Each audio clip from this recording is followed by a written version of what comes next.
Are you praying? What's happening? No. Oh, it's down there. My phone? Oh, looking like the Virgin Mary over there. Just looking down. Is that all you think the Virgin Mary looks like? That's what she does. A woman Looks looking down. Looks down on people. Judging. Yeah, except for Juan Diego. She doesn't look down on him. He cool.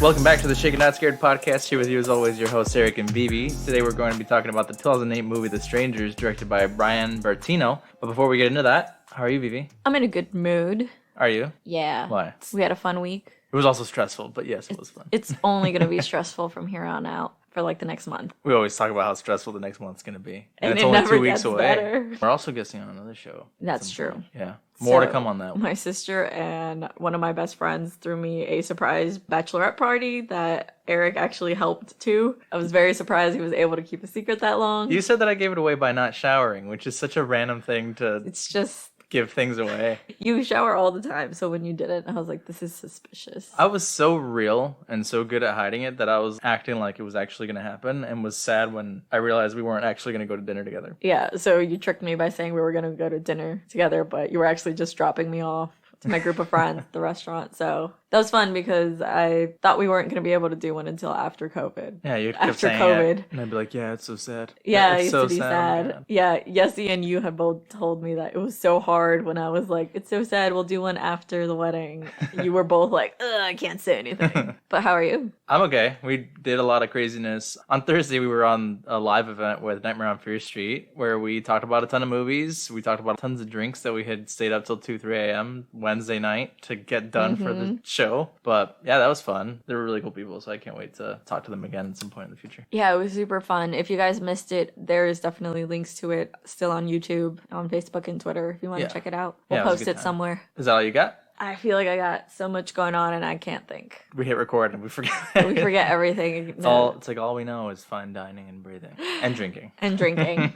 Fine drinking. What do you got for creepy content? We have a shit ton because of the show on Thursday. We did. I kind of liked that it forced us to watch things because we tend to push it to the back sometimes. They gave us a list of movies, so we divided them up to try and watch them. So I watched Tragedy Girls and Tigers Are Not Afraid. Both pretty good movies, two totally different vibes. If you're going for like a campy, not so serious, more fun horror movie, definitely watch Tragedy Girls. You said it was your favorite probably of all of them, right? Well, other Just- than the two that I did. Yeah, because it depends on the vibe you're going for. If you want some foreign international horror movie that's going to make you think, then there's definitely other ones on this list that do it better. But Tragedy Girls is basically about two teenage girls who capture a serial killer in their area because they're covering it on their blog and they're trying to make their blog blow up. I can relate.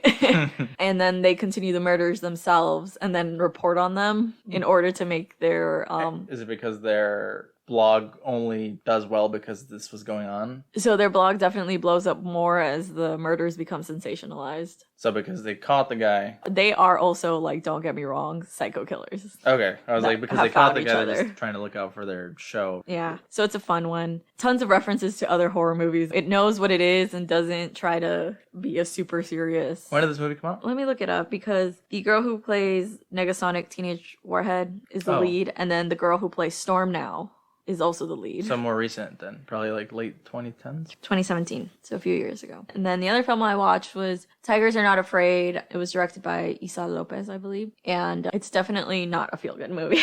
It is depicting the lives of children whose lives have been affected by gangs and things in Mexico. So their daily lives are pretty dark. Early on in the movie, the main characters are kids and their parents have been killed by these gangs and they're targeted by them. And then there's like an element of fantasy and how they survive. I feel like this movie just made me so sad. It's funny because you think of fantasy, you think it's going to be feel good, but It's sounds like very reminiscent to me of Pan's Labyrinth and how even though it's shitty things happening. there's like still- mystical things happening, but it's still like really tragic for the kids. Yeah. It's a good movie. It's worth checking out. I think you should watch it too, actually. Tell me what you think because Yeah. maybe you're going to be like, it's not that bad and you're just sentimental. Yeah, so then I also watched His House. His House was actually probably the better one of the two that I saw in terms of horror. His House is about a couple that leaves South Sudan. They move to, I believe it's Britain, and in a struggle to kind of fit in and escape their horrible past, they are haunted by it. The other one was Eve's Bayou. That one, I was a little unsure how it fit the horror genre, but then as I continued to watch it, there are themes of witches and like curses and stuff like that. So it's very subtle though. It's not like the main focus of the movie. It's pretty much a drama for the most part. There's an affair, some kids involved. One of them sees the affair going on. It's their dad. Traumatizing in its own right. Yeah. The biggest thing is just like there's these things that the father had done, including the affair, including some situation with one of the sisters that one of the girls puts the curse, and it does end pretty sad, but that one was pretty good too. Together we watched Fear Street Part 2 and Part 3,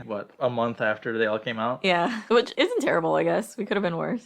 Could have been watching it a year later. That's true. You were saying that we should probably cover more recent stuff so that people aren't bored. So we could stay relevant. Yeah. Check it out, though, if you haven't seen it. All 3 of them are on Netflix. You could probably binge all of them in, 6 hours? Yeah, take a whole day. We both also watched The Devil's Backbone. By Guillermo del Toro. I do love his work. I don't think we've covered any of his films yet. No. But we should get around to it. What's his darkest film, do you know? His darkest film? It depends, because I would say that this film and Pan's Labyrinth are dark because they deal with children during wartime. Crimson Peak is also dark because you haven't seen it, right? Okay, I won't spoil it for you, but like it's got some like messed up elements too. Yeah. Devil's Backbone was pretty messed up, but there's a lot of characters that are just trash. Yeah. Yeah. We say that a lot about a lot of movies. I just think everyone's trash. Yeah. No, it was devastating because of so many reasons. I can't even like get into it without completely analyzing the film. Yeah. Yeah. But essentially, I believe he said it was like his companion piece to Pan's Labyrinth, and it seemed like it was on Pan's Labyrinth. It is the rich military side of things, and this is more like the civilians, poor rebellion who like are affected in a different way. I don't know that it was actually scary, though. It's not scary. I think it's called magical realism, this type of genre where, and it was the same in Tigers Are Not Afraid, where ghosts are not seen as something scary, but the living help the dead get vengeance on those who wrong them. And don't get me wrong, I love that idea. I love that if you were dead, you could like get vengeance on who killed you. Yeah. Maybe that's why it is such a like Latin American theme. Well, isn't the thought that purgatory is where ghosts are, and so they're kind of like in this in between afterlife and current life, and that's why they're ghosts? You can't leave Ghostland until you've finish what you were supposed to do and in that's life. Kind of what the guy is saying in the beginning and end of this film, because you don't know who's speaking, but then you figure out which character is the one that's dead and a ghost now. But I think all those movies are worth checking out. Okay. Yeah, so what are we drinking? I think I'm gonna call it Rejected Proposal. Ooh. You actually suggested after watching it that we do something with roses because there is rose petals all over this movie. This drink does not look like a horror movie drink. It is the prettiest drink we've made so far. It is essentially a elderflower gimlet, but I added rose lemonade for that rose taste. We tried to look up like rose syrup and like what we could make. That exists. Yeah. But probably really hard to find. Last minute, yes. And then rose lemonade was available at Target. So it kind of makes it easier if you want to make this drink too. The rose lemonade is made with rose oil, so it still has that flavor. And we garnished it with rose petals. Huge disclaimer. Make sure it's edible rose petals, please. Do not use anything with pesticide. You can find rose petals dried up already on Amazon and things of that nature. Some are poisonous to people, so don't just go eating random rose petals, please.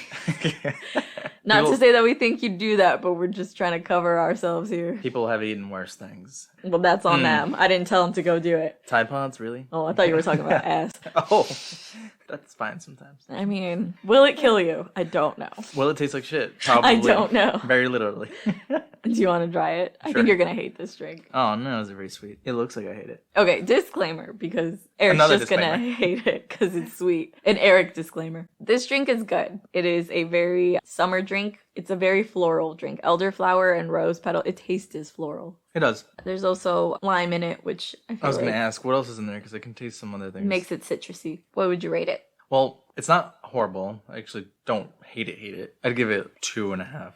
Yeah, I knew you were going to give it a 2. I actually really like it, so I think I'm going to give it a 4. Awesome. I think most people would like this. I don't think like you're in the minority though, because I know there's like a lot of people who don't like sweet. They prefer savory for sure. I guess disclaimer again. Oh my god, the disclaimer episode. The reason I don't like sweet drinks too is because I've for a long time went through like a health bend where I wasn't really eating a lot of sugary things, and I think that as a result, eating sugary things became like a bad taste in my mouth. So when I like don't really eat candy, I don't really eat a lot of sweet stuff, and when I do, I get Gives you a really headache. hot and I get sweaty, and yeah, it gives me a headache and stuff. So Yeah, I will say the older I get, the more sweet drinks immediately just give me a headache. It's not even a hangover. You don't even get to enjoy being drunk. It's straight to headache. my head already hurts thinking about it. Just kidding. It doesn't hurt. Yeah. I'm just tired. Tired of this shit. Cool. It's a good drink. Cheers. Sure. You're just being nice to me because you don't like it. I can't be the negative Nancy on the show. Why not? Someone told us that we're not fun to listen to because we don't disagree. We need to start fighting on this show. Fuck you, this drink sucks. Thank you. That's all I wanted to hear. Okay, you got fun facts for me then? Yeah. So there weren't very many fun facts, except for one very big one, which is kind of like the inspiration of this movie. But in order to get Liv Tyler to be scared and startled every time noises were made in this movie, which is super prominent throughout the whole film, is like clanking and banging, was they would tell her, you know, hey, we're gonna make a sound over here, and they'd make a sound in a completely different direction to startle her. That wouldn't work on me because I have a horrible, like, I can't hear very well. So I will always hear things and be like, it's coming from this direction. And you'll be like, absolutely not. It's right next to you. That's true. Yeah. You do not do well. I don't know. Because they'll be like, where did that come from? I'm like, the office. And you're like, it sounded like it's in the kitchen. I was like, no, it's definitely the office. Yeah, I cannot play sound. I don't know what it is. Bad depth perception. Probably all part of it, right? Is that a thing that you do with your ears? Probably not. Depth perception is visual. Yeah, but ears help you balance and stuff. So Yeah, you should, I don't like, know. I get your should ears look it up. checked. Yeah. But another thing that they did to get Liv Tyler to be genuine was that when she'd be in a panic, they would make her do strenuous physical exercise. So that, you know, they'd make her run a lap around the scene or something like that. So that when they were going to film her in a panic or in shock, she's like genuinely out of breath and like actually can't talk and stuff. Yeah. I don't mean to be an asshole. Did I do something? No, not to you, to Liv Tyler. Oh. You were looking out the window. I was like, who's Yeah, out Eric there? turned around completely.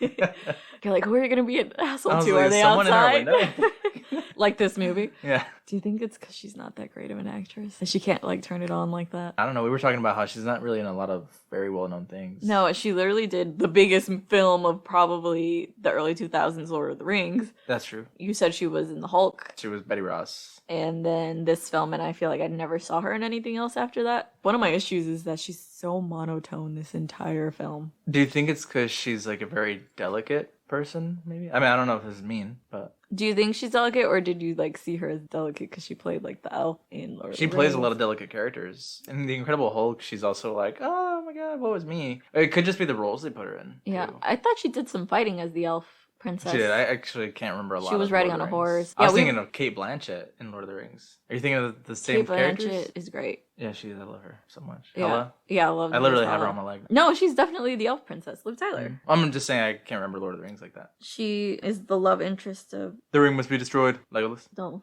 Oh. no. See, I don't remember anything about that movie. We watched it like a couple The months first ago. one or the second yeah, one? she's in the first one. Oh, well, unmemorable. Well, that's what I mean. Do you think it was because she was like It's not good. not that great? I don't know. I mean, she doesn't do horrible in this movie. The Strangers. Aragorn. It's Aragon. Aragon. I always think of the spider from Harry Potter. I do too, actually.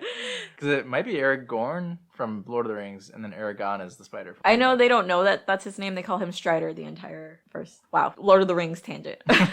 Sorry, go back to your The fun most facts. horrifying movie of all. All right, the houses in the opening scene were made to be themed after homes seen in more popular horror films such as Amityville Horror, Elm Street, and Halloween. I don't know if you noticed that, but I thought the exact same thing when that opening scene happens, and you can see it kind of going through houses in the neighborhood. One of them looks exactly like the Halloween house. Oh, nice. No, I didn't notice Yeah, that. and I was like, oh, that looks just like that. But I didn't think that they did this on purpose, and it looks like they did. What was the main house supposed to be modeled after? Nothing. They just found a random barn, and Wow, they dropped the Yeah. ball on the main. apparently they didn't even know what that barn looked like. They like started they just filming were like, in we're it? gonna film that barn. Showed up and didn't realize how big it actually was. So it lended itself for more than they planned on. Yeah, Fair enough. pretty cool. Several real life events, including the Manson family murders and the Ketty Cabin murders, could have potentially inspired this movie. The Manson family murders, including the home invasion and murder of Sharon Tate, and the Ketty Cabin murders, where 4 people were murdered in a resort in California, could have also inspired it because those murders have not been solved to this day, and also no motive. People think it's a combination of those two. The one that is claimed to be the inspiration, though, less interesting, is that director Brian Bertino says that as a kid, he was one time left alone. And at the time, people were going around the neighborhood knocking on doors and asking if anyone was home. And so he remembers the door being knocked on. He answered. They were like, "Is this what? Why do you keep looking outside?" Oh no, I'm just thinking, why would you answer? Oh my You're God, a kid. you keep making me think someone's on Am I our making window. you paranoid? Like someone's out our window? And it happens to be this movie that we're talking about. Yeah. He answers and he said no, and they left. Didn't even like fight it. So it turns out Tamara home? Tamara. Was it Tamara or Tamara? Because the subtitle said Tamara. I am pretty sure it's Tamara. Pretty sure too. 'Cause that's the joke, right? Because Tamara. I was like, who the fuck is named Tamara? And I then know. you're like, I know somebody named Tamara. I do.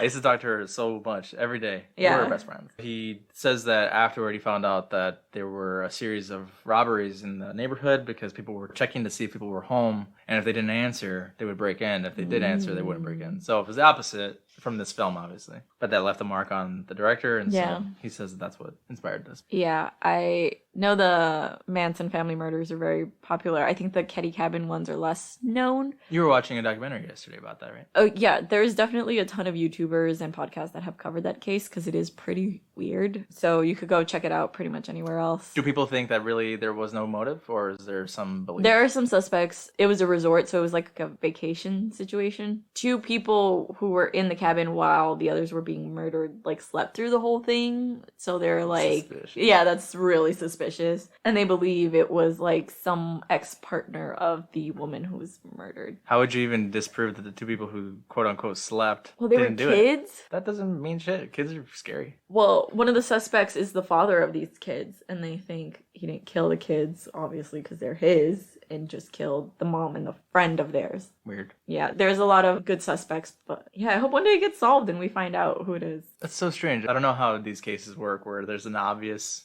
Motive? answer to some of these, and then you're like, but you can't confirm. Say that. Yeah, when you hear so many true crime cases, you're kind of like, how did they not get solved? But now we have DNA that can pretty much solve any case, and back then it wasn't that simple. It's always so crazy when you see a case from 30, 40 years ago solved after some DNA test on Ancestry. Yeah, and we done Ancestry, so I said, like, about to find out my uncle was a murderer. Yeah. I was the murderer. True story. Just kidding. Not yet. Well, that's all I got. Yeah, Yeah. Were those good? Were those fun? Well, they were definitely facts. they were definitely facts. So I think it's your turn to do the summary. Please do it under a minute because I don't feel like taking a shot. Okay. I am already drunk. She's gonna take a shot. Oh, you're gonna You're fail on already purpose. drunk. Yeah, we drank wine while. No wonder your head hurts. Are you ready? Yeah. Traumatized look into the sky. Okay, go. Cool. So a couple's driving home from a wedding. It sounds like one of them's crying. It turns out that they were doing a proposal thing. She said no. He's pissed. So he's like, what the hell? So he calls his friend, says, come pick me up. They are in this house, and then knocking happens at the door. There's a lady who's like, Tamara home? And then they're like, no, you got the wrong house. So then events happen where they're kind of like, all right, well, he's like, you're out of cigarettes. He leaves. She stays home alone, and they start to intrude because she starts to see more and more of them. They go inside. He comes back, and he doesn't believe that anything happened. They start to get attacked more and more. He goes outside. His car's messed up. They lock themselves in the room because they have a shotgun, so they're just waiting. The friend shows up that he called earlier. He gets killed accidentally by the guy because they think it's someone at the door. They go outside because there's a radio in the barn. Guy goes outside. Doesn't get oh no! They end up getting captured because of things happening, and then they all get killed. And then these kids show up at the house and they find the bodies, and that's the end of the movie. You did it under 1 minute, but I know you made it because I started making faces like, please finish. You almost didn't make it. Really? How much did I have left? You came in at a minute. Like, Oh, good.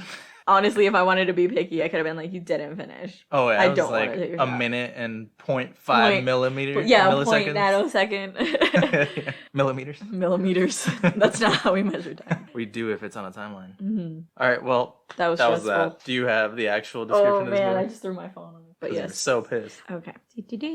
The Strangers. Stranglers. Apparently, the movie was also closely named The Faces. The Faces. Yeah. That's a creepy name, yeah. It's his review. Kristen and James are expecting a relaxing weekend at a family vacation home, but their stay turns out to be anything but peaceful. First, a mysterious and dangerous woman arrives at the door while James is out on an errand. When he returns, he accidentally kills his friend Mike, that escalated quickly, mistaking him for an intruder, and then the real danger does show up in forms of 3 masked torturers, leaving Kristen and James struggling for survival. That's a weird overview, because I wouldn't say that their weekend was peaceful in the beginning. No, there was no weekend. I didn't even know it was the weekend, first of all. Ready to home invade this movie? Yes. I want to say off the bat that I want to call this movie Lack of Common Sense, the movie. Boring, the movie. Now, I know that's going to make people upset because I've heard some people consider this the scariest movie ever. No. And that's because of the real element.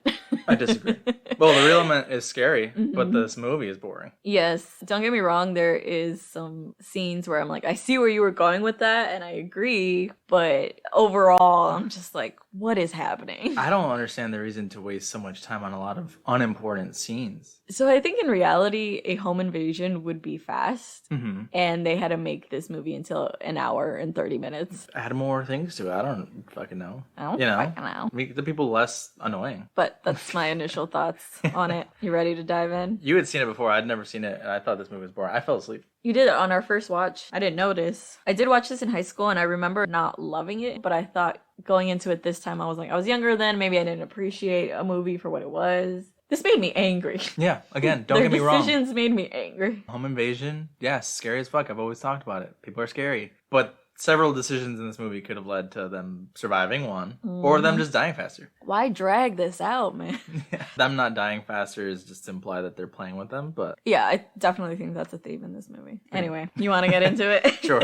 So, the film opens on a title card that says that the film is inspired by true events and that 1.4 million violent crimes are committed against Americans each year. What does that even mean? You just looked it up as of now, 2019, and you said it's actually less. Yeah, 1.2 according to Statistica.com. It also includes manslaughter, homicide, murder, rape, sexual assault, robbery. So it's pretty broad. So we start on that title card. We open on these kids Looking through a crashed car window. along with a 911 call. And I hate, even though it's fake, I hate hearing 911 calls. It's people in like the worst moments of their lives asking for help. It's Sometimes before the end of their lives. For some people. exactly. Sometimes when they're about to commit the crimes, I don't like 911 calls. Do you remember when 9/11 happened? They would play people's audio and calls on the news. Why? Pretty dark, yeah. It's pretty dark. Why did we live through this? No wonder we all have problems. It's a Anyway, real life horror story. we get flashes of what happened that night. We get the rose petals, the ring box, A gun on the counter. blood spatters behind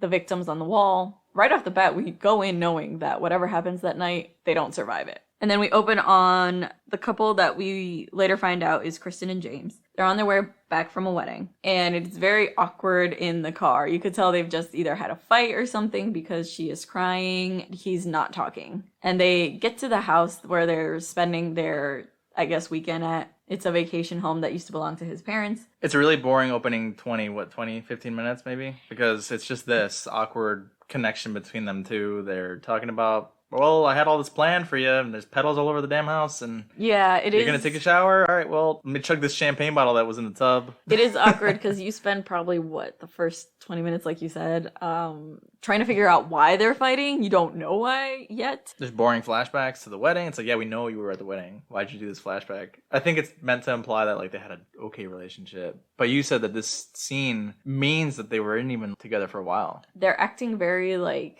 new relationship. The dude asks her to marry him. Dick move, by the way. Never fucking ask someone to marry you at someone else's wedding. Do you think he did it at the wedding? Well, he did it, like, outside. But say if she would have In said... the parking lot. Romantic. Say she would have said yes, though. And she would have run back in there like, oh my god! And I would have been like, here's the bill for the wedding that you just fucking ruined.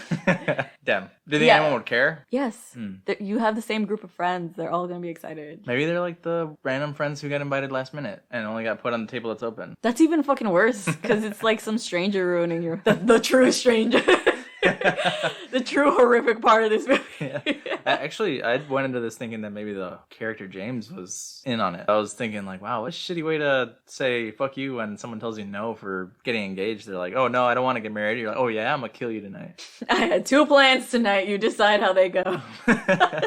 That'd be fucked. Is that a movie? No, we should make it, I guess. From there, it's just a lot of that, them being in the house. The rose petals again. He did a lot, obviously planning on He obviously thought she was gonna say yes. So he calls his friend Mike. You were going to say Dennis? Dennis. Yeah. He calls his friend Mike and is like, hey, things didn't go according to plan. I know you're drunk as shit, but come get me when you get a chance. And tells her to sleep over. He'll leave, so that's not awkward. But it's already awkward, dude. It's already awkward. Like, you helped her get undressed to shower. You chugged the champagne bottle in the bathroom. You ate a tub of ice cream. I understand the point is to say, like, they were close. But later we find out that James is a piece of shit, too. She made the right call saying no. Oh, for sure. Because throughout the entire movie, he, like, you can tell he was an asshole to her. Not just tonight. He, like, gaslights her, manipulates her, like, talks to her like she's a fucking child. I was trying to think, like, what would I do if you told me no? The last thing you want to do is continue to hang out, I think. Well, that's what makes it awkward, right? Because clearly you came on a road trip to this wedding. That's why you don't propose at someone's fucking wedding. He could have called the Uber, but it's 2008. I don't think Uber was Taxis existed. But taxis did exist, yeah, you're right. Would you go back with that person? I feel like after that, I'd be like, hey, friend, can I get a ride somewhere? Yeah, assuming that they did do it at the wedding. Yeah. Why still drive home together? Yeah.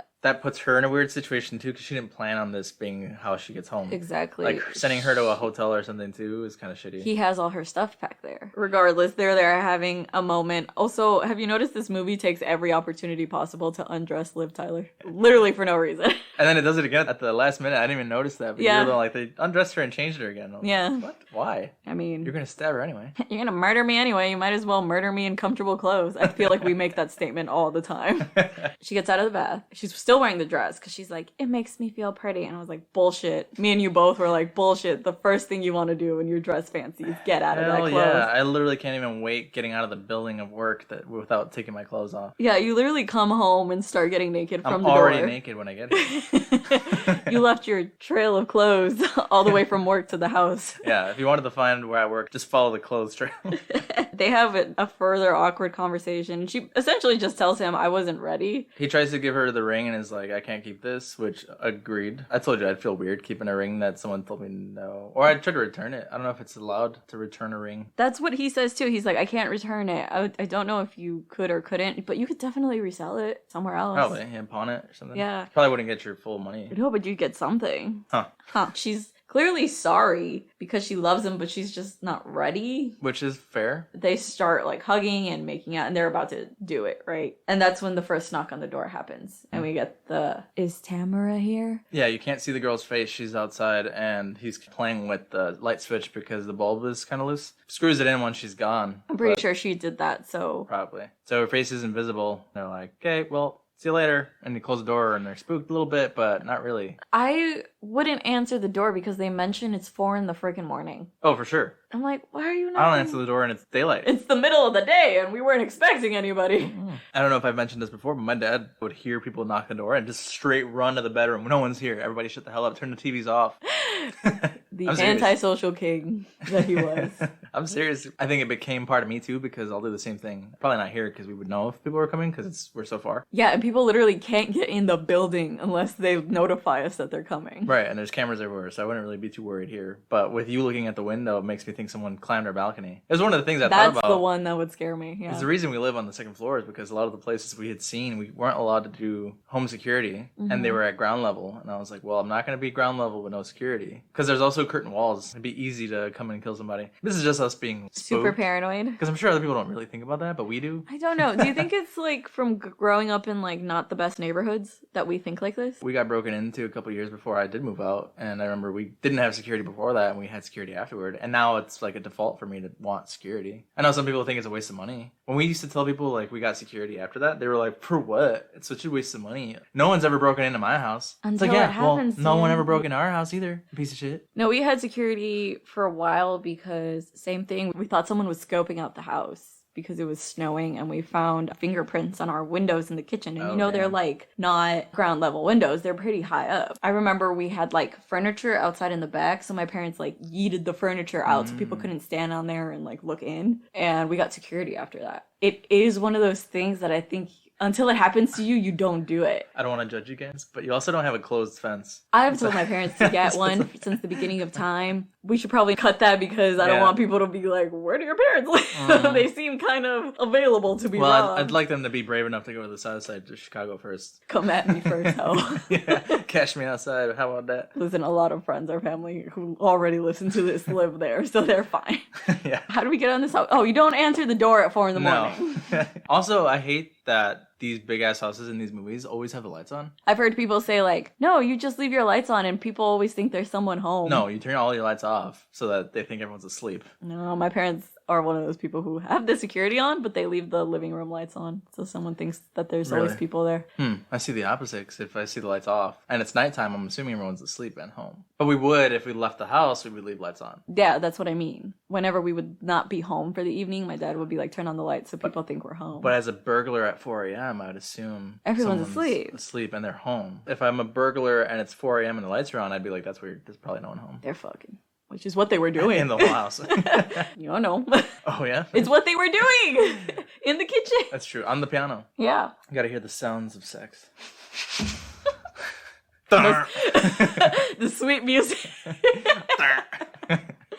But We're not even past the we're first really page. not, because it's just so bad and we're just going to make fun of it. After this, the mood's ruined and they're definitely not going to do it anymore. She makes a comment where she's like, I'm out of cigarettes. She wasn't. She pulls a cigarette out later. Because it makes no sense. She's like, I'm out of cigarettes. And he's like, okay, I'll go get you some. And she's like, oh no, that's not what I wanted. It's clearly what she wanted. She looked at the cigarettes, she looked at him and was like, bitch, I'm out of cigarettes. But I'm not out of cigarettes. But I'm not, though. I just want you. I just want you to leave. It's kind of hinted that maybe she just wanted him to leave. The last day of their lives was not a good one all around. No. But he does is like, okay, cool, I'll be back. Chug champagne and then Before gets in the car. What a douche. While he's gone, she's trying on the ring and it seems like it's too small and it gets stuck on her finger. Another boring sequence of her just walking around the house, drinking a Corona Light. There's a lot of, what do you call it? Mundane things that they do. Isn't there a term for it? It's like white space or something like that. It's just a lot of time spent for Filler? nothing. Yeah, filler in a movie that's only an hour and 25 minutes. And that 1 hour and 25 is including credit time, I think. Jesus Christ. Yeah, I think what they're trying to do is like paint that during your mundane life, like something terrifying could be going on. We know what we're getting into in this movie. Like we You don't already need know. that world building, We don't. okay? You don't need that world building. Our lives already are boring enough. I do that shit too. Like, come on now. Just cut to the good stuff. The giant bang at the door happens again. Again, I wouldn't have answered. This is the second time in a night. They're like, is Tamara home? And she's like, you already came to this house. And she's like, are you sure? She locks the door. Barely. It wasn't locked up to this point. My default is to enter this house and lock the door door. immediately. Yeah. When the door is not locked, I'm like, who the fuck didn't do this? It was Loki. Was this you? Who left the keys in the door? Loki. Okay, baby. One time we went like 2 hours and it was on the door. Yep. So she's spooked. The idiot started a fire without opening the vents for the fire because a huge billow of smoke is going around the house and she's trying to open it up and then turn off the Fire alarm. She's trying to take it off and it falls. And in that instant, there's a hard bang on the door. She immediately gets scared because it's a louder bang. It's not just a knock. She runs to her phone, puts it on the charger because it's low battery. It's dead. Which I was like, bullshit. Those phones used to last forever. Was it a Nokia, do you know? It must have not been. You know, because them bitches have battery today. Yeah. And they're somewhere in the ground. Have you seen those videos of like how to destroy a Nokia? And it's like impossible. Intense. Yeah. We need to go back to those songs. Yeah, you literally touch your phone and it breaks. If you have an iPhone, I think. Because I've done some, at least once a week, I drop my Android. And it's got a little bit of dents in it, but knock on wood, it's still kind of okay. You look at it right now and it shatters. It just breaks because I looked at it, yeah. Turns into dust. She, with the house phone, calls James. Which would not be who I call. I would have called The cops. the cops because this woman's roaming and asking for someone. I would assume she's like not okay. I saw a TikTok like this actually a couple days ago. Did I send it to you? I don't know. Is it about safety? Is it about safety? No. Yeah. No, this lady's, I think the local junkie starts knocking on her door because she's like screaming and throwing things at her window. She has a Ring camera. She seems like drunk or something Out of up it. with her. Yeah. Could just be one of those horror TikTok things, but Do you remember when it was I think it was like my 23rd or 24th birthday, and me and my friends had stopped at a Walgreens to get some things before going to eat, and this woman Oh, yeah. tried to like rob me or something, but like this woman was very short. I'm short too. I'm like 5'1", but this woman was like 4'9" and was trying so to much like shorter. Yeah, 4'9" is really short, It is. okay? She was short. It was at least a head shorter than me. She thought I was alone and she was harassing me and like she's like, I'm gonna kill you. I have a knife. I have a gun. And I was like, Bet. yeah, I was laughing because you can't be doing hard crimes when you're 4'9", y'all. No one will take you seriously. I could have been I will in danger. kill everyone in this bitch tonight. You've seen that Kevin Hart? Yeah. And then his legs are swinging. That was literally this lady. She was saying all these things to me and I just could not take her seriously because in my mind I was like, if this woman had a gun, if this woman had a weapon and was trying trying to get me out of the store, she would have pulled it on me first thing, not trying to like say these things. I wasn't alone. When she found me, I was alone, and I think she thought I was there, but I was literally with 3 other friends at the time. I was worried because I thought this woman was unwell or on drugs, like the TikTok you're saying, and she could do something, but luckily, I was with a group of friends. My other friend came out of the bathroom. She was the reason I was waiting there. And she was like, who's this lady following us? And I looked at her like, we cannot leave the store. Like, I made us wait and not leave the store while we met up with our other 2 friends. They were looking at us like, what the fuck is going on? Jessica saw I was afraid, and she turned to like a manager or something, and she's like, this woman's following us. And then the woman got like so scared. I could hear Jessica Yeah, saying that. Jessica has been like... I never had a big sister. Jessica's technically a month younger than me, but Jessica has defended me like I'm her little sister. I can hear her in my head. She's like, this woman's following us. She was like, no, I'm not. And I was like, yes, she was. She said she had a weapon. And Eric, the way that this manager looked at this lady was like, she was in this store every weekend doing this to somebody, because he looked at her like, you again. And then we just left and I went to dinner. I know I got yelled at because everyone was like, you should have made a police report. I didn't want her to be even angrier with me because she clearly saw my face. She clearly knew who I was. What a side story. I was like, what are we doing anymore? But yes, people on drugs are something scary. You don't know, and you should call the cops if someone's roaming your house and you just think they're on drugs. What we're trying to say is, it crazy out here, y'all. It's better to be safe than sorry, is the You point. also just never know who you run into. This is probably not as intense as yours because no one threatened me. But but I remember getting off the train, and I was like literally just walking. You know, you get off the platform, you can go one way or the other. And I was just walking to the exit. People walk in line because you're all getting off the train, you're all going one direction. And this guy in front of me turns around and he's like, why the fuck you following me? And I was like, what? I didn't even think he was talking to me because I was just walking. I was like a good 5-6 feet away from him. But he was just so pissed and was like, look, man, I don't know you. And I was like, dude, I'm just trying to leave. If you were 6 feet away, you were technically still social distancing. Yeah. And again, we're all walking in the same direction. I don't know. I'm suspicious of people behind me too, but when you're all leaving the same way, I don't know. it's just crazy how triggered people can be, or how crazy they can be too. Which is why you call the cops immediately. Okay, so she doesn't call the cops. She calls James and is like, someone's knocking. He doesn't believe her. He's like, what? What are you talking about? No, what do you mean? Someone's in the house? No, there's no way. If you called me and said, hey, someone's in the house, I'd be like, what the hell are you talking about? Call the cops. Right now. Hang up with me, call the cops. But here's the thing why you shouldn't disbelieve it. If you were here and we both heard this woman, saw this woman knocking for someone, and I called you, I'm like, she's back. Oh, that's the first thing you should say. Yeah, that's what she said. Yeah. She's like, the woman's back. And he's like, no way. What are you talking about? No way. Why would she lie? And then she should have been like, see, this is why I wouldn't fucking marry you. She should have.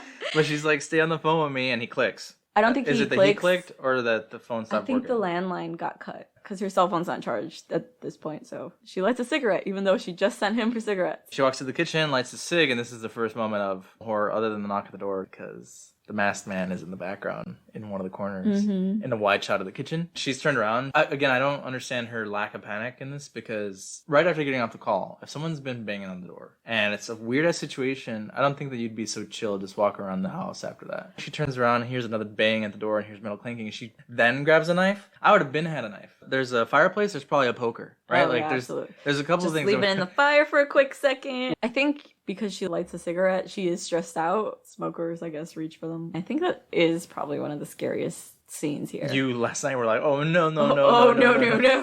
There is that unsettling factor of being in your home and someone else is in the home with you. My issue is, in this film, in this universe, do we just assume that footsteps don't exist? You definitely hear noise when someone's in a Would house. hear footsteps. I don't know. I don't want to say that because worse things have happened to people for less. Do you know what I mean? Like, home invasions do happen where people get killed. And I don't want to say, like, it is easy to hear people because people have been caught like this, right? Yeah, I got fried agree. like this. There's points in this film where I'm like, okay, but you gotta understand they're panicking and, like, they're not thinking straight. But then I'm also like, no.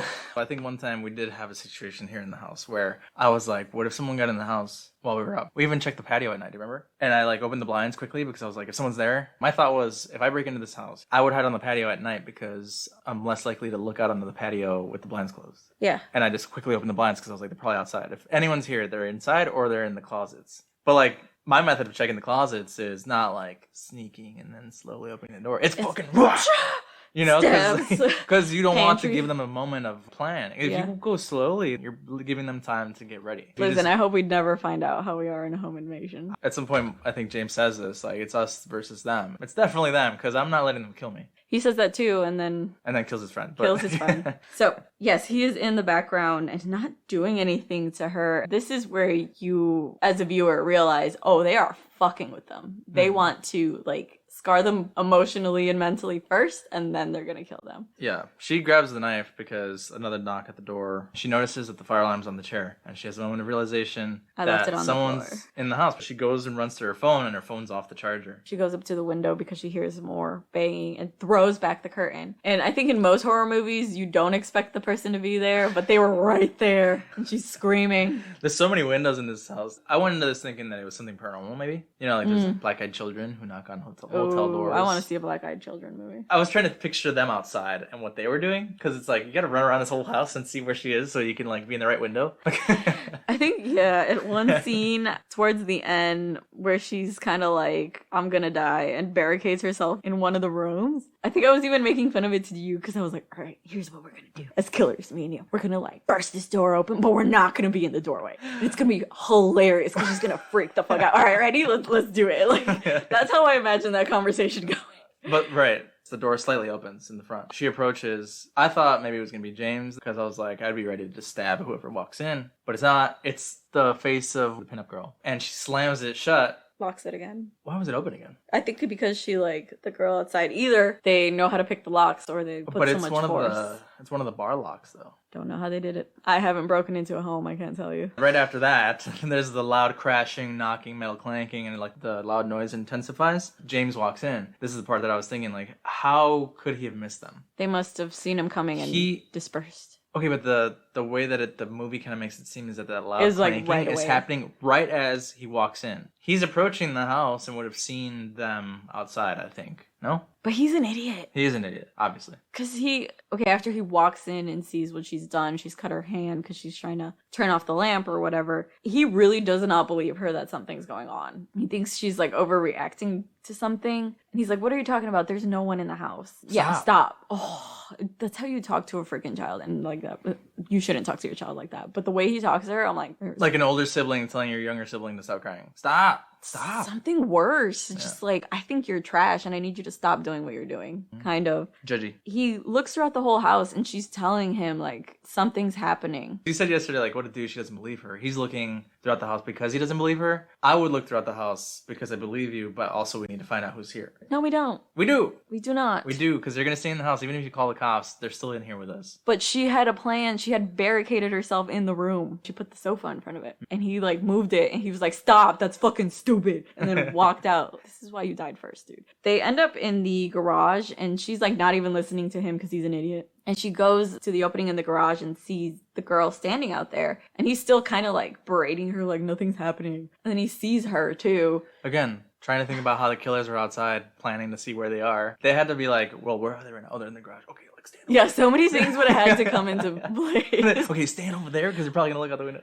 One of us needs to be outside every window, just in case they see us. There's only 3 of us, and there's, like, 50 windows. Fuck, run! They're also out of breath. Looks scary, be still. Take a hit of their inhaler. That's why they're wearing masks, so they're just hyperventilating under the mask. Oh my god. The thing that pisses me off about this scene is that the idiot's like, should I go talk to her? What? No, I wouldn't do that either. She's like, what do they want? And he's like, I don't know, but people like that don't want anything. We also get the quick scene of her cell phone being in the fire. Meanwhile, he's like, I'm gonna go get my phone from the car. This part pissed me off because she's like, but they stole my phone. They probably took your phone too. He's like, there's no one even in the house, dumbass. We're literally seeing people out the window. After all the things that have happened, there's no reason at all to disbelieve her the way he does in this movie. Even after things are already happening. Yeah. You've literally seen the lady out there with a mask on. Because there's, like, denial of something happening. Sure, you could be in disbelief. But then he, like, uses this as an excuse to go make horrible decision after horrible decision. What an idiot. So he goes outside anyway. He goes outside anyway. And his car's fucked up. And he approaches it. I wouldn't approach it. I'd be like, okay, my car's fucked up. Let me get back Clearly, inside. This is something malicious. But he goes to the car, tries to move the car back and forth. The tires are clearly slashed. Creepily, there's a hand approaching his collar. And he gets spooked. Pokes him. Turns around, there's no one there. Yeah, what'd they do? Fucking sprint? Right, you would see it. He sees the girl at the distance. Kristen's like, hey, what's going on? He's like, hey, get back inside. He sees some sprinting because he can't see the figure. The girl who he could see on the sidewalk is gone. Makes his way back into the house, and he gets mad at Kristen for like bringing him back into the house. He still doesn't believe her. Yeah, even though your car is fucked. I don't understand this movie. Me neither. Anyway, this movie sucks. Yeah, we need to go. They start backing up. They have a truck that they see coming towards them, ramming them in the back. The lights turn off and they can see her mask in the driver's seat. Mm-hmm. They try to go forward. The masked man is in front. So, mistake number 10,000. This man's in front of you. You're in a car. I am running your ass over. Slash tires or not. Okay, I was going to say, I don't know if with slash tires that you could really take off. You'd still probably hurt them because they're like right in front of you. If they don't jump fast enough, yeah, I guess. But you wouldn't try it though? You wouldn't at least try it? Yeah, I would try it. They could do it. Because they're in like a foresty area. You're going to tell me you can't ram them into a tree somewhere? Or into the fence? Yeah. Listen, I would just try everything and anything and they're not here. One thing I don't want to miss saying is that Kristen's character keeps saying, why are they doing this? I don't think I would ask this question. It's basically what James says. He's like, it doesn't matter. It does not matter. People are evil for the sake of being evil. You don't need to understand whether them. They have a reason or not, they're trying to kill you. Yes. You can ask questions later if you've survived. They run back into the house after this, which these people are right on their tail and they let them run away so many times because, again, they're torturing them for fun. Kristen starts asking him, like, doesn't your dad have a gun or something? And he answers like an asshole again. And he's I'm like, looking for it, Kristen. Shut up. And I'm like, why weren't you looking for this fucking hours ago, you idiot? Yeah, because I don't believe her. Yeah, but then they have to find the bullets in like another part of the house. Which, smart on his dad, I guess. Yeah. So the kids don't, because he says that when he was a kid, he used to see the gun. And then he talks about how he doesn't know how to shoot a gun. And she's like, you said you used to go hunting with your dad. He's like, yeah, well, I thought it made me sound cool. Which, like, would never impress a woman ever. Like, maybe not here, but I feel like maybe out in the the country, South, maybe. In the country. They probably know how to shoot a gun too then. Which might be the case because Kristen's the one who loads the gun. Was it that he didn't know how to load it? Is that what it was? Or was that he didn't know how to shoot it? Either way. Either way, he sucks. He lied in the beginning, okay? At this point, they decide to kind of hide it out in one of the rooms with the gun. Their backs against a flat surface where nothing can come up behind them. Yep. They have a good plan here. For the most part, gun pointed at only opening. Before this happens really quick, the masked dude with an axe is trying to break in. I saw that it was apparently a nod to The Shining. Yeah, you could tell. Because he's trying to break the door down with an axe, and their immediate response is to barricade it with the shelf while they can prepare the Was gun. it the piano? No, I think it was a cabinet. I thought they barricaded with the piano. It looked heavy. I don't know how two people would be able to push it in front of something that fast. Pianos are fucking heavy. I argue they probably could have loaded the gun as soon as they found the bullets, but...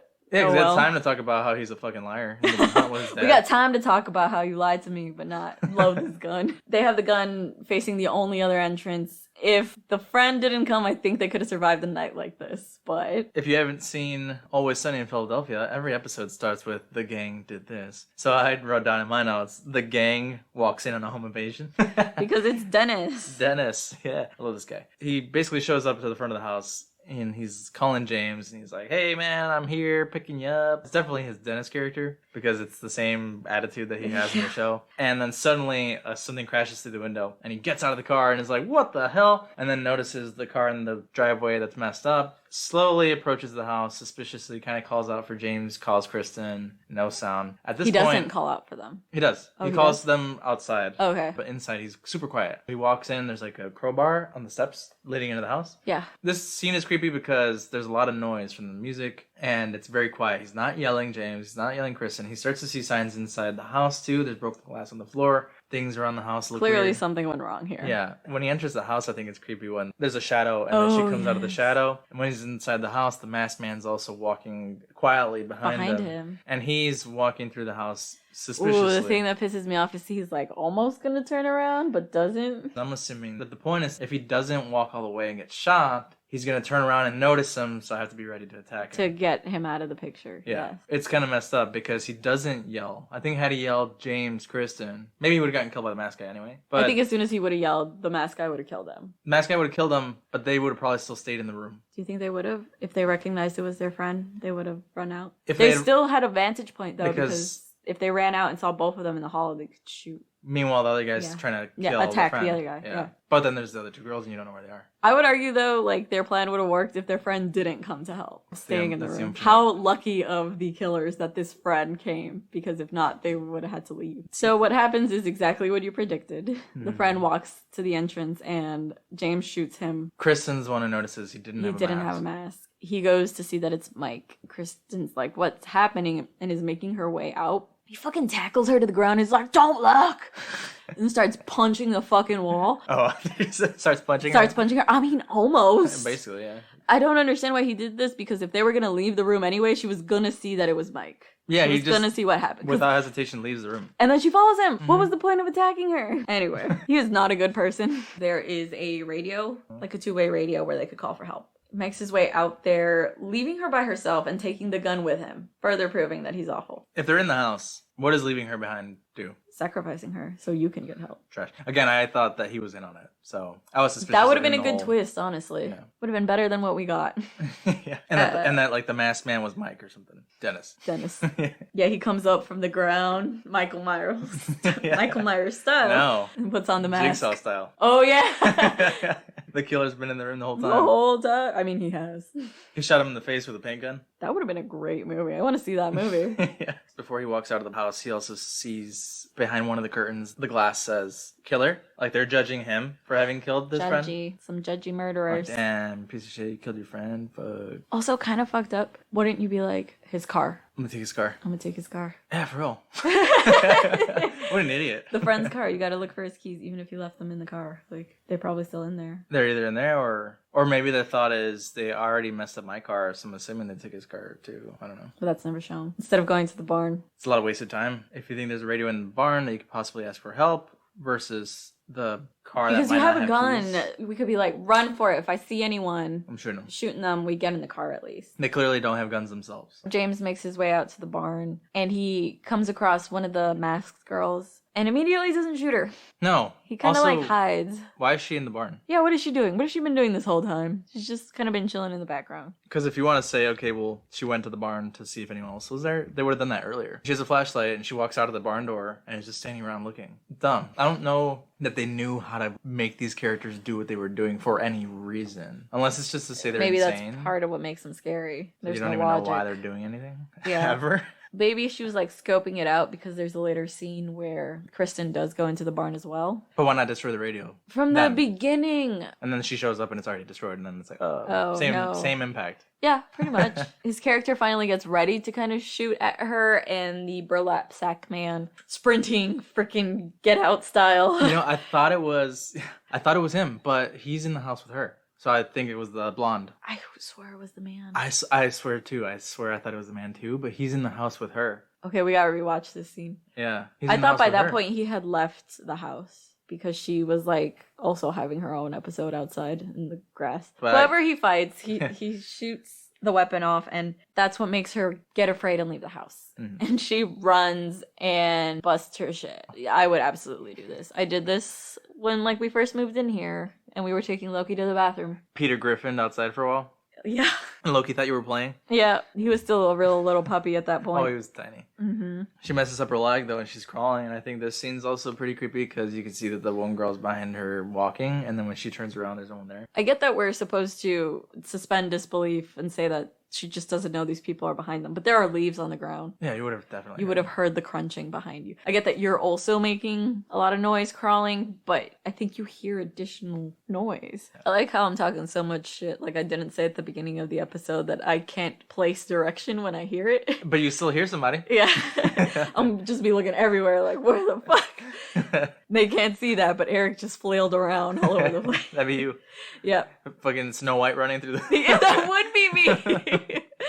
She crawls her way to the barn where she finds the radio. She's kind of trying to mess with it and call for help. And you get like this one moment of glimmer of hope that someone answered, and she's trying to answer back. And they're like, "Where are you?" And that's when the mask smashes the radio. Because at this point, the pinup girl hadn't really pinpointed where she was. She was also walking through the barn suspicious a little bit and clinging things. Yeah. But the moment the radio went off. Obviously, that's where she was. She's really close behind her, smashing this radio, but still allows her to go back into the house. And they cut off the lights. This is the scene that I found most unsettling, is when she's in the pantry hiding, also miraculously able to walk again at this point. She is watching through the pantry, the burlap sack man walking around the house looking for her and just like sitting down. I don't know why this was the scene that made me feel like uncomfortable. Maybe it's like knowing that you're watching someone who's trying to kill you. When they broke into our house a couple years back, I know that my mom's biggest thing was someone is in the house, sees your photos, sees you, sees everything about you, and you know nothing about them, their intentions, that they've been in your home, been around your space, and invaded it, and you know nothing about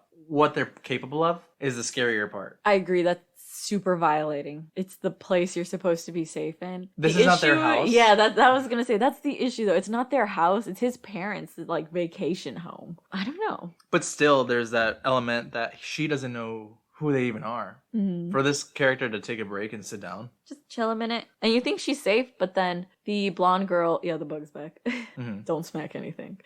That's how you smacked a beer out of my hand one time. I mean, it is. It ferments the beer further. Then you should have left it. It's on my mic. It's trying to like get in on this podcast. It also has opinions. These people suck. They kill my friends. Okay. You think she's gonna be like okay hiding out in there, but then the blonde just comes out of nowhere and smacks the crap out of the pantry, and it's so chaotic. I don't know how they break the boards of this pantry either. If They're it was pretty her weak. or if it was the blonde, but she runs out of there, and that's when the burlap sack man throws James on the floor, and James is telling her to run. Again, she yells, "Why are you doing this?" And she's like, "You're gonna die." I think if someone told me that, I'd be like, "So are you one day, motherfucker." I don't care. I think this scene is also funny because the girl in the blonde-haired mask grabs that giant knife, and then she turns around quickly to the drawer and pulls out like a butter knife, kind of. My point was like the girl's like really sexual with the knife, running it around everything, so you like get that they're like excited by this. Mm-hmm. But yeah, it sucks. She's got like a tiny butter knife. Which sucks. Because size matters, apparently.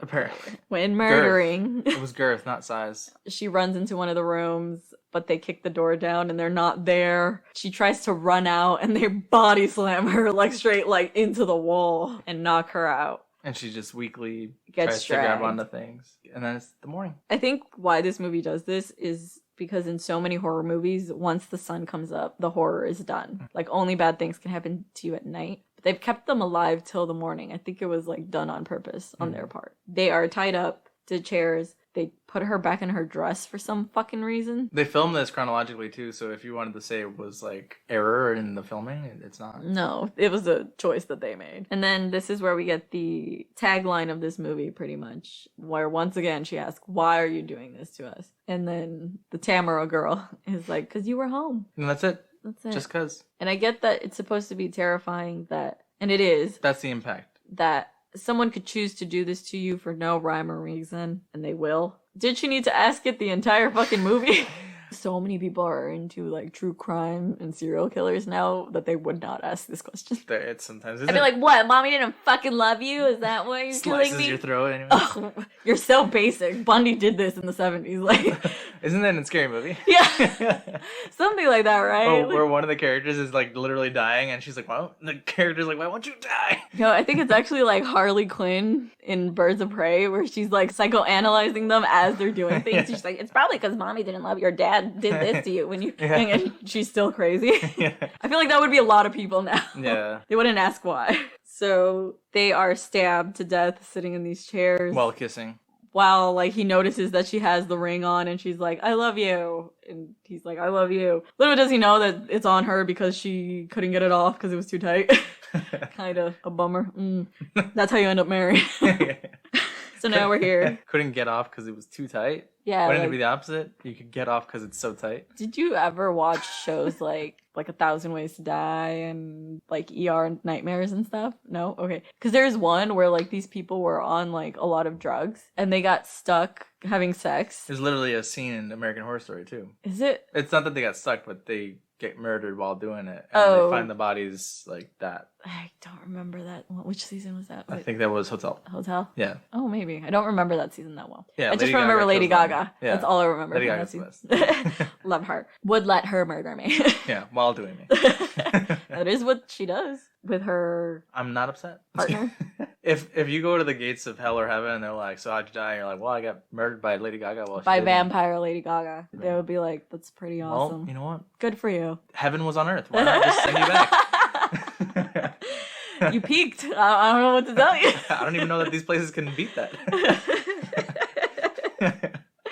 I think we're messed up. Not the point of this movie. They're stabbed to death. They take turns stabbing too. Then- you never really get like a good look at the characters either, even though they take the masks off. I think the point is, Oh, yes. it doesn't even matter who did it. Yeah, I think, You know? I mean, I feel like you should know that you're gonna get murdered up until this point, but the part where they take off their masks and show them who they are, it's very clear it's because they're gonna kill you, and it doesn't matter if you see their faces or not. And then the next scene is those two boys that we saw at the beginning. They are kids who are sent to be missionaries. They have Christian pamphlets, right? Yeah. The three drive up in the truck and they get out and they're each One smokes a cigarette. one smokes, and the Tamara girl, who has like a very soft voice, goes up to them and is like, "Can I have one of those?" And like one You of a the sinner? boys, he's like, "Are you a sinner?" And she's like, "Sometimes." And then one of the boys is watching all of them, suspicious as fuck. Like Yeah. this kid had more common sense than the Mean mugging couple. the crap out He's of them. like, "What the fuck are you people doing here?" Well, I don't think he has bad reason to. Their windshield's broken. Not to say that windshield's broken means you're trash, because I've had my windshield broken before. And but it's like very broken, like a giant hole. so if you have a broken A window, small broken window. BB thinks you're trash. Nah, someone busted my car the other day too. The car wash literally took your antenna off. Yeah, and then someone backed into my car in the parking lot. This kid is like very suspicious of them though, and like they get back in the car and they're like, "Next time it'll be easier," and they drive away. And I argue that it will not be easier next time. The more you do this, the more likely you are to get caught. Very true. But also they have shown their faces to the only two other witnesses to this crime. Mm-hmm. And two, what are the odds that the next people you do this to are this fucking stupid? Right. Because they were stupid. Mainly James for not believing her from the beginning and getting Es- them out of there. Especially if your only method of selecting who you're going to go do this to is knocking to see if they're home. You could be walking in on the wrong person. Absolutely. There are trigger happy people who like you would knock the first time to be, "Is Tamara?" End of movie. Get off my property. Who the fuck are you? It's Fuzzy Lumpkins from the Powerpuff Girls. The kids walk in on the crime scene, and for some reason they go to touch the dead body or perceived dead body. I thought maybe he was trying to close her eyes or check her pulse. Check a pulse, maybe. Yeah. James's eyes are open. He's clearly dead. Mike's eyes are closed too, though. I mean, he was shot. I'm sure he like, you know. Oh, he's winced. like, "You're dead," but Yeah. he checks her because she's the least looking damaged, I guess. Possibly, The ones that check for pulse. and he's right because she shoots up Carrie style out of the ground and grabs the kid screaming. A kid is gonna need extensive therapy. But yeah, that's where the movie ends. Yeah, well, this movie's boring as shit. I was gonna ask you for your final thoughts, but I guess that's it.